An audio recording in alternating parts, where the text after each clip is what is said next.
Now, I don't agree with the way the younger son tried to find himself.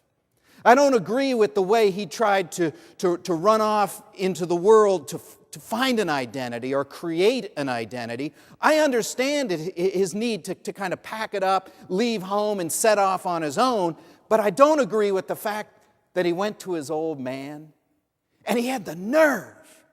He had the nerve to say to his father, "Hey, Dad, I've had it with you, and I've had it with my big brother, and I've had it with this farm, I've had it with this stinking home and this stinking town, and I'm going to get out of here. But what I'd like you to do is I'd like you to give me my share of the inheritance today. I know you're not even sick, Dad. You don't even have a sniffle. And I really love you, Dad, but how about you cut me a check today, and I'll leave town tomorrow." I didn't agree with that. I hope I didn't treat my father that way. I'm sure I did in some small ways. Younger kids always do weird stuff in weird families trying to assert an identity. Well, I don't agree with tricking the old man, and I don't agree with him running off to Vegas to blow it all on wine, women, and song either. But you know, that's the way I'd tell the story. I'd tell the story about this young guy needing to find himself. This young man trying to bolster himself and head out into the world and make it on his own.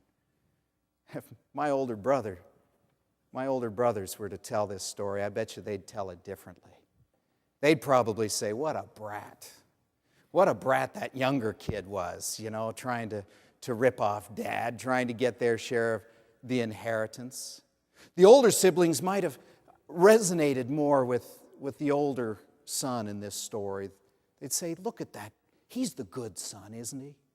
He stayed home. He was the responsible child. He was taking care of the farm. He was taking care of Dad." There's no mention of a mom here, and it's debatable why there's no mention of mom, but he could have been a single father. He needed his sons to stick around, and the older son said, "I'm the good son. I'm going to be here taking care of the farm and taking care of the property and taking care of everything until Dad finally goes. I'm the good son." But when you think about it, now this is a younger son speaking now, but can you think about it? Think about what he was really up to. He wasn't just taking care of the farm. He was taking care of business, wasn't he? He was keeping himself close to the old man, so as soon as the old man got ready to go, he was first in line. I'm gonna, someday this is all gonna be mine, and I'm gonna earn it, every penny of it, by staying at home right to the bitter end. I'm gonna earn every penny of it by being the good and responsible son. Dad's gotta love me enough to give me my share of the inheritance. In some ways, I think that older son was almost as much of a con as that younger son. I think he was trying to trick Dad out of the loot, the same as the younger one, just they had different approaches. One had the nerve to ask for it up front. The other one was banking on it, playing out his role as the good son. But you know what's strange about this story? Well, I think we can identify with the younger son's plight, maybe the older son trying to be the good son, but still playing his father, making some sort of deal in his own mind with his father. It seems to me that the one that Jesus wants us to resonate with most, the one that Jesus wants us to connect with most, is the one that's hardest to understand of all. That's the Father. Doesn't Dad do something radical in this story? Something absolutely bizarre. Something so strange that I'm sure that the Pharisees and the scribes that Jesus was talking to at the time, you may remember that the Pharisees and scribes were mad at Jesus for welcoming sinners to his table, for eating and breaking bread with sinners and reprobates. And Jesus tells them a story about two sons who are both up to no good. One who the father had every right to disown, to disavow himself from, the younger son. I'm sure those Pharisees and scribes were scratching their heads when Jesus said the Father forgave them. Dad forgave his sons. And here's the real tricky part. His dad forgave unrepentant sons. His sons had not repented. They hadn't figured it all out and said, oh, I was wrong and now I need to make amends with Dad. Don't confuse the son's pitch in verse 18 as repentance. You know, I call it a pitch. Just remember the younger son, he's off in Vegas. He's out in the field taking care of the pigs.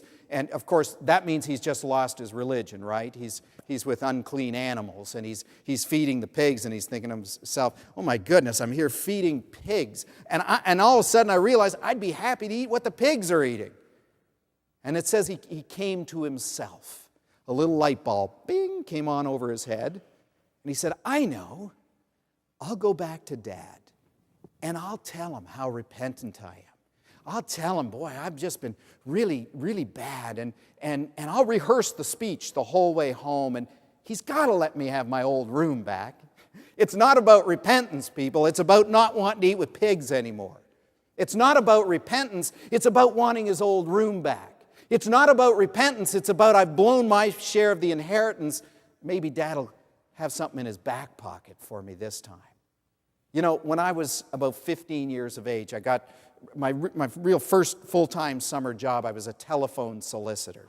I know, I don't like to brag about that. People not too happy about that. But at least I was working for a non-profit organization called the Sertoma Club. Sertoma stands for Service to Mankind. And they were holding a Grand Ole Opry in our hometown, and the Sertoma Club was trying to use the Grand Ole Opry to raise funds that it could continue doing its goodwill in the community. And I got a job selling tickets on the telephone. Well, I was good at it. I hate to tell you, I was good at it because I learned the pitch. There was a script that you could read, and if you read it, people knew right away you were scamming. They'd hang up the phone as a telephone solicitor. But if you could kind of practice the pitch, and if you could internalize it and share it almost as if you were just having a conversation with somebody, you'd sell a lot of tickets. And I did. Funny thing is that pitch is still in me. It still exists after just over 30 years ago, and I can still give you the pitch.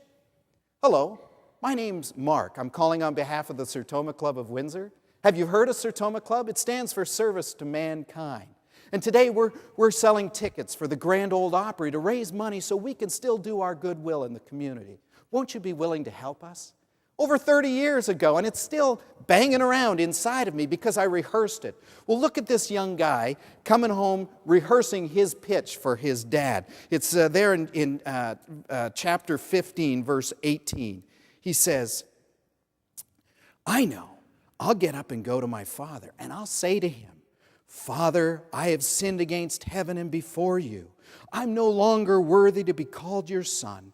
Treat me like one of your hired hands. Well, and he rehearsed it the whole way home for a week and a half, 2 weeks, whatever it took him to get home, so that when he comes home, he's ready to blow his father's mind, and he's going to sound so genuinely repentant.